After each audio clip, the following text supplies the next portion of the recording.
Greetings, dear ones. I'm Kryon of Magnetic Service. Earlier in the day, I told you that there will be an eye-rolling channel tonight. Well, it's tonight for you.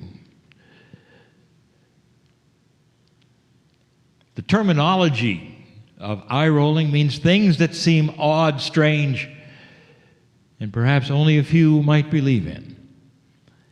You be the judge. I am one who has told you many times of the beauty of the life in your galaxy. That someday you will see it and understand it and look backwards and say how foolish you were to think you were alone. That the odds are in favor, greatly in favor, of not just intelligent life, but more mature life. We have told you before that the human race is only 200,000 years old, the ones with 23 chromosomes, and that there's life in this universe, but specifically in this galaxy that you can see. You can see their homes with your telescopes, not that far away, that have cultures a lot older than yours, and some of them have had the same tests on their planets that you have. Some of them have graduated into benevolence. Some of them have actually gone past corporeal form into the physics of consciousness. You heard it. Consciousness is physics. There is energy in consciousness. That has been a recent discovery of only 20 years ago. It means that consciousness is a player in the energy field, and you've got to treat it as energy. Can consciousness alone exist as life? If it's an energy with life, perhaps it doesn't even need a corporeal form. That's correct. The planet is filled with stories that are spiritual about the visitation of angels. It's all through your scriptures, all scriptures. Doesn't matter what your belief system is, there's a time of angels, and the angels will come and they'll give messages. The depiction of them in art almost always, interestingly enough, as women. And in that they would be beautiful, tall, large. Let me introduce you to a Pleiadian, because that's what they're seeing, dear ones, and always have. A non-corporeal form which has the image in your mind that it is, and that is of a humanoid, beautiful and tall and female, who have come to this planet over and over as your seeds, as your guardians, as your helpers, and show up to give guidance and information. Moses talked to a Pleiadian, dear ones. These are the things that someday you'll figure out. And you'll say, they've always been here. What do you think of a society, a culture, a planet that's gone through what you've gone through and has a million-year start on you? Where would they be? If they had their shift, if they went through consciousness as energy and they started evolving thousands of years, where would they be? And the answer is they would be so high in vibration, so multidimensional, they wouldn't need ships to come here. They could think their way to this planet, because they have an attribute which is close to God. And that is what an angel looks like to you in 3 dimensions with the maturity level that you have now in 3D. Still a warring culture you are in an age that is still barbaric. looking up to something you think must be divine, not understanding that it is in some ways just like you are, but it's the divine complement of an ascended being from another planet who has gone through so much. We told you that the Pleiadians, when they came here, they had a history that involved not one planet, but more than two. We told you that in their warring state and in their technology, they had even seen genocide that was planetary-wide. Welcome to the idea of Star Wars. And we say again, where do you think that came from? And yet, with that kind of history and that kind of darkness, with thousands of years of going through that and going to zero and starting again and going to zero and starting again, they finally got it right. And this is what an ascended planet looks like, and there are many in this galaxy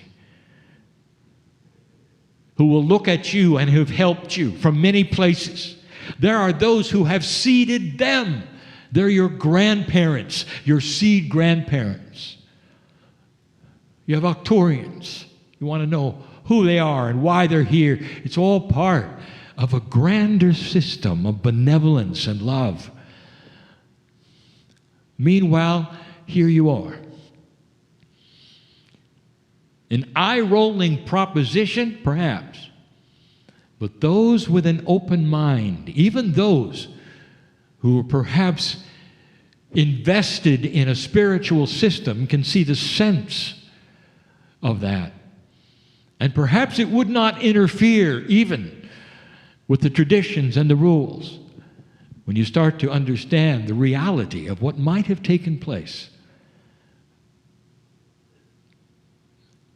You might think it's insulting if I say that at the moment, the cultures on this planet are like children, learning about spirituality and applying their own human rules to who God must be. God turns out to have a human mind, you might say. Check it out. Take a look at the doctrines and the religions of the day. God has a human mind. That's a God who will then torture you if you don't do the right thing. Send your soul to a dirty place. How is that for the highest love that may exist anywhere? How is that for compassion beyond compassion? And you'll start to see, well, maybe we got it wrong. But this we'll call truth of spirituality, is starting to open. And now I'll tell you another story about the Pleiadians. There was always a plan, dear ones. A plan that centered around a marker. The marker was this wobble of the planet. That was the set. There's nothing spiritual about the wobble. That was just the marker.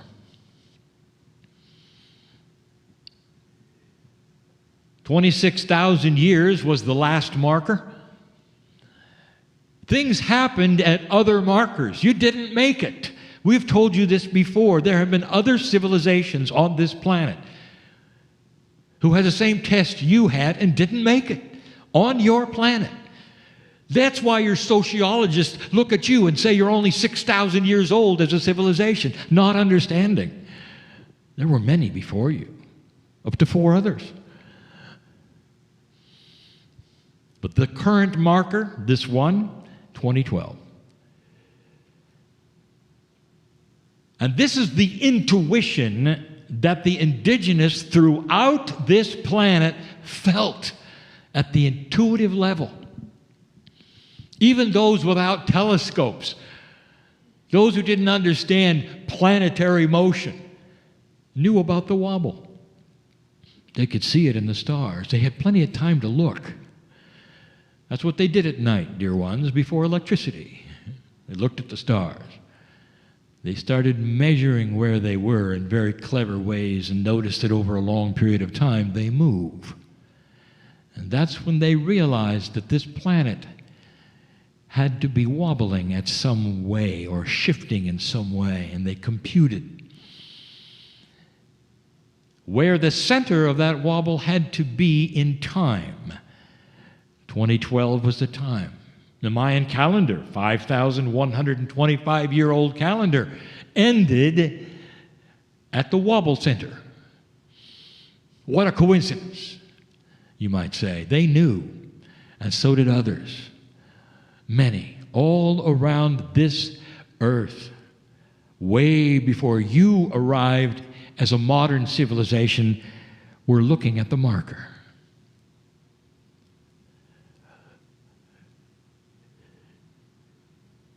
So what about that marker? If you made it, would something else change? Why would humanity suddenly start evolving in their maturity level, in their spirituality, in their revelation of truth? Why would they become more transparent? Why would there be more benevolence? What happened at 2012 that would cause this? What's the causality factor?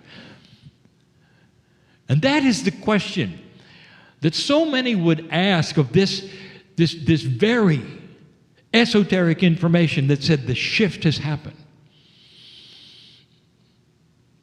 If you study the attributes that are finite in the Mayan predictions of 2012, they will say this, that it would be the beginning of the highest consciousness that humanity had ever had. But they don't say why. What's the causality factor? What would push that? Or would it simply happen because of a time? And the answer is no, it doesn't happen because of a time. There has to be something else. Light is winning. Why? I'll tell you about the plan. Years ago, in a very short amount of time, I identified something called the nodes and the nulls of the planet. They've been recorded. You can see them. They are places you would not necessarily pick that are sacred. But the nodes especially represent 12 places where the Pleiadians landed and started that which was the conversion of 24 to 23 chromosomes on the planet, the creation story, the Adam and Eve story, the time when they arrived and imbued in you knowledge of a creator, taking you from being animals to being creatures with souls. This is controversial.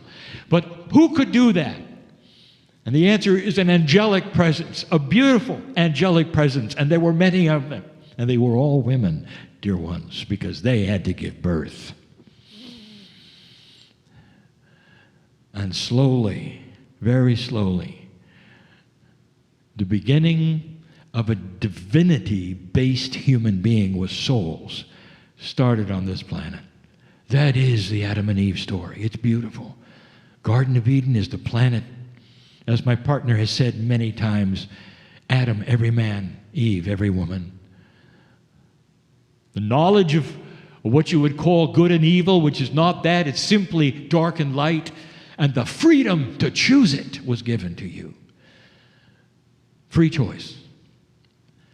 In some circles, in some beliefs, again, the children's story will tell you that God gave you free choice and then immediately judged you on your choice. And of course, you paid for that because every human from then on with a beautiful soul from God is born dirty. That's the story. How does it sound? And you realize that doesn't sound exactly correct. It isn't. Every human on this planet continues to be born with a soul magnificent, empowered, unless you're told otherwise. The nodes and the nulls represented a system for the future. It's a system that the Pleiadians put here because they had a system given to them by the ones who seeded them. They knew how it worked. These nodes and nulls over time became time capsules. And we've told you about that. Now, a node and a null is a push-pull energy. And we've described that in several channels before. It pushes and pulls energy in a certain direction for certain reasons. There's always polarity in physics. So if you're going to change the consciousness potential of a planet, you're going to have a system that has polarity, because it's physics. Strong and weak force is there, node and null, because there's going to come a time when you're going to start vacuuming out the old energy and replacing it with the light. And that is only going to happen if the free choice of a culture of humanity, billions strong, is going to make it past a predetermined marker, 2012. The nodes and the nulls were positioned as time capsules. Your idea of a time capsule is a capsule which includes things from a certain time. That is not what they did. It's called a time capsule because it's a capsule, both node and null, 24, which would open at the right time, 2012. And in that, they would start a process that would begin to put a potential in the field that you could sense and feel, that brought you up, that lifted you up. Because for the first time, you had a goal that you'd never seen before. Imagine, again, that you're a black and white individual looking for the first time at color. Would you be interested? Oh, yes, you would. Oh, yes, you would. And we've used this metaphor so many times to say color is coming to the planet. It's a metaphor that means that the dimensionality that you think is consciousness is going to shift. And when it does, that means the paradigm of thinking is going to shift. So to the futurist, here is the message for today. You cannot go back to the old consciousness and decide what's happening tomorrow. You see, those time capsules have opened, and already you start to sense it. Already you start to see culture change. Already you see benevolence when there wasn't there before. I'll tell you, when the light turns on and you see stuff that's dirty in the corner, let me ask you, has it always been there, or did it just appear? And the answer is, it's always been there. And there's a lot of it.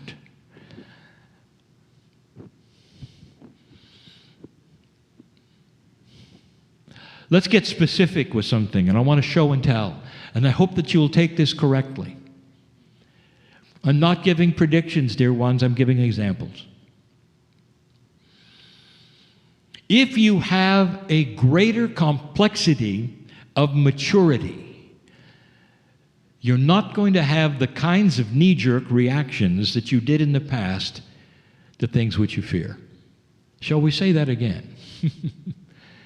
With a complexity and maturity of a new kind of light thinking that is being pumped into this grid of every kind on the planet, whether it's the crystalline or the magnetic, that's what's going on. A multidimensional energy that allows you to have increased consciousness maturity. You're not going to then make the same decisions that you made in an older one, unless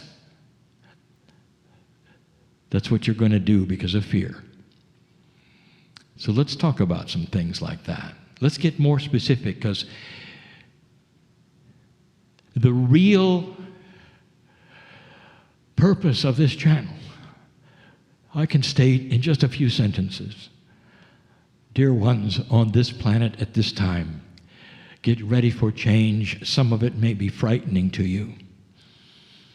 But it's only frightening because you saw things like it in the past and you think those things are going to happen again. Don't let what happened in the past tell you what's going to happen in the future, because you're moving into color and you only had black and white back then.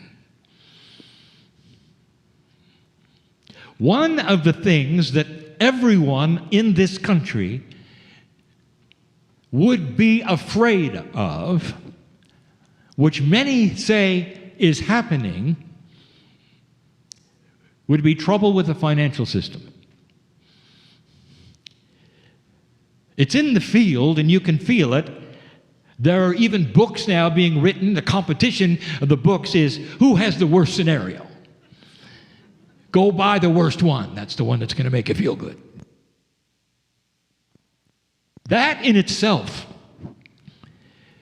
is an old energy method of sales. Do you recognize this? Now, the odd thing is that they're all based upon the same set of predictions, circumstances, revelations, and that is the financial system that you have right now, American, is starting to be stressed. And the stress comes from inappropriateness. So what do? You immediately reflect on 1929, don't you? And you say, here it comes again. Runaway inflation, savings which won't amount to anything anymore, food that'll cost 10 times what it did yesterday, because that's what happened. And it's not only happened here, it's happened all over the planet when certain circumstances come to a place that some are saying you're coming to. So here's where it gets good. Number one warning, a change of consciousness.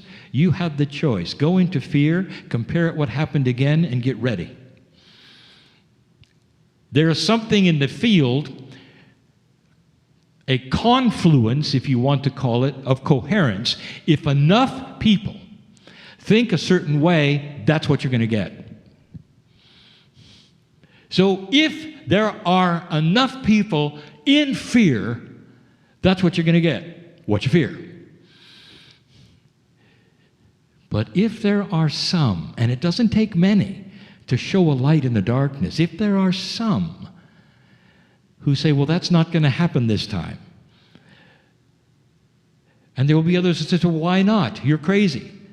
It happened the last time. Look, at the circumstances are the same. You say, yes, but there are things happening that you don't know about. And that's when they pat you on the head and say, you must have gone to a Kryon meeting. I want to give you some examples. This is not the future, dear ones. This is examples. Things you didn't expect.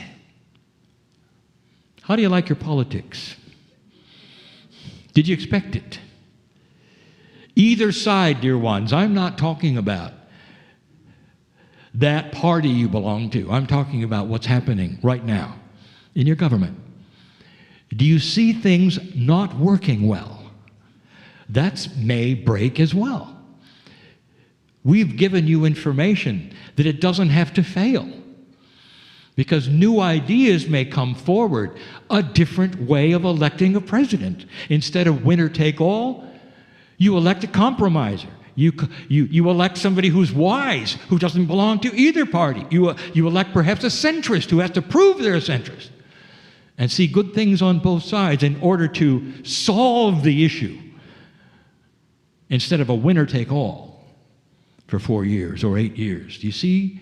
You think out of the box. So instead of complete and utter failure and collapse, what you have is a new idea. A new idea that takes hold because it's filled with light. And because you say, yeah, that makes sense. instead of, that'll never work. So you got to get past the number of that'll never work people to those who say, look, there's a new idea here. Let me give you a bizarre example. This is not a prediction. Let me just show you what this might look like. Let's pretend for a moment, just pretend, that someone decides to open Fort Knox and shine a light inside. And let's pretend, just pretend for a moment, this is not a prediction, dear ones, that there's no gold in it. Now, instantly, the reaction will be this: we are a gold-based society. My dollar is based in some way to some value somewhere else, and it's not there. And you'll ask the government, well, what happened to it? And they say, well, we sold it about 15 years ago. Nobody knows about it. And so what happens next? Well, total financial collapse, of course, unless somebody else comes up and says, excuse me, there's another currency in place. Did you know about this other currency? It's not the one you're used to. It's not the greenback. It's something else here. But you know what? We guarantee it. We guarantee it because the perception is, here's what it's worth, and we're going to start trading there. You can throw away your dollars. We'll give you $1 for this or that, and suddenly you find yourself in a whole nother area of currency because another one was already there that made sense. And you go, okay. So instead of complete and total collapse, there's an integration. There's an adjustment. Perhaps not exactly comfortable, but it's not 1926. Because there was something unexpected that took place. Imagine a currency that's valued because you want it to be something, because you all agree on what it's worth. Could something like that exist? How would you feel if you were a European country and you'd had a certain currency all your life, and suddenly they say, well, we're going to give you another one? Now, it may not be the same as the one that you're... In fact, it may be a little less value. You're going to have some problems. Do you know how many countries took the euro? Do you know that was not predicted? A united Europe? You're not going to find that in Scripture, dear ones. Some will say, well, it's not quite united. You know, it's far more united than it was. And you don't have to report anymore when you go from country to country. And there's no money changers there anymore from country to country. That is thinking out of the box. And no European 50 years ago would have said that was possible. Oh, it's not perfect. It's in transition, if you've noticed. It has to be integrated as well to new ideas that may come.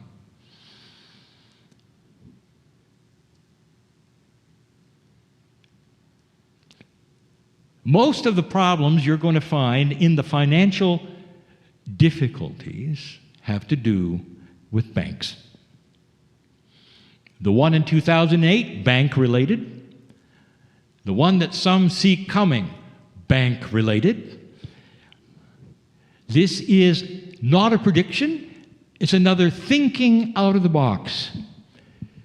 What if suddenly you discovered that what banks did with their money was not quite what they said? What if you discovered that there is an actual system that allows them to create dollars where there were none before through what some of you would call the shell game? It's here, it's there, or it's not, or it's in transition, therefore it is. What if they find out that the actual worth of what you were told was something wasn't? What would that do to the economy? Well, there were those who would say, well, it's 1926 again, 1929, the culmination.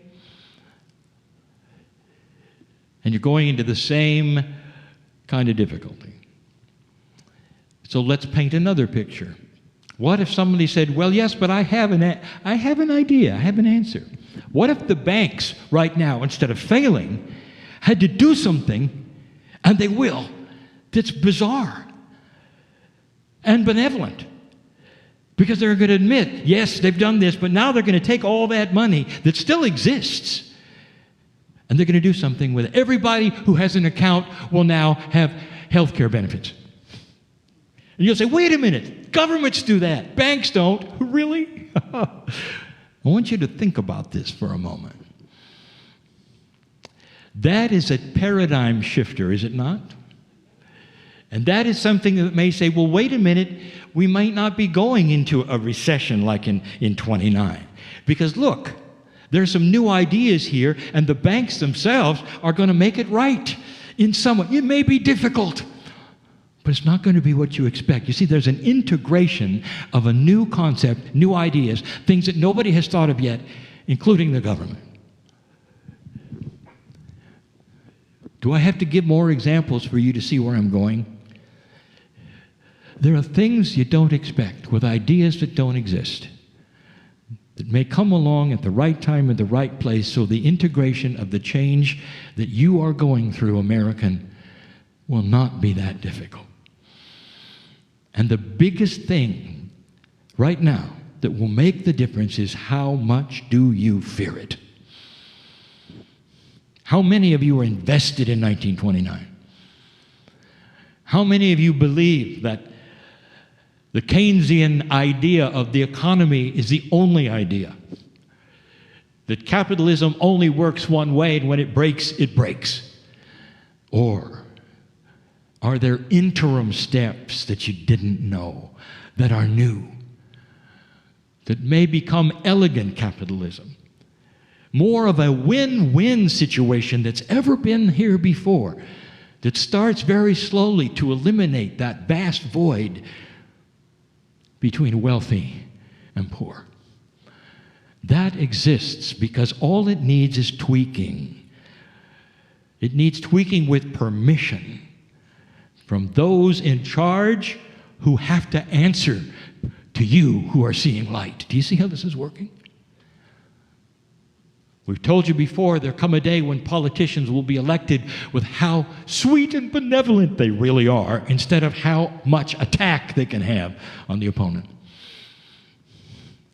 That is going to start showing up, and you're going to go for it, because you're going to start seeing, I want this man, this woman, because they don't assassinate those who run against them.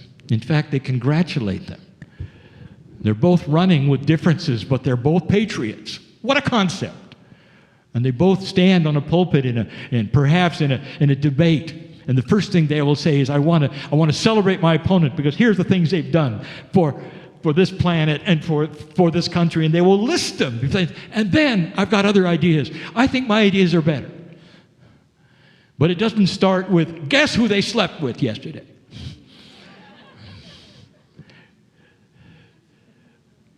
You may even call that barbaric politics someday. Making up things, passing them around, annihilating someone's honesty when they really have it. These are the things you don't expect, dear ones, and they're in your future. How much do you fear them? Don't judge what's going to happen on what has happened before. Expect benevolent change, but there will be change. There has to be, because some systems are out of integrity. They cannot exist in a place where their color is coming. They can't. This country is the one that has the best tools for change. And so you may see it first. How afraid are you? Or how many of you can say, I'm alive at the right time to see something nobody ever thought would happen, cleaning up banking. I'm alive to see something that would never happen, and cleaning up politics. I'm alive for something I never thought would happen. The impossible is at your feet. It's your lineage, old soul. Leave here thinking differently than you came. And so it is.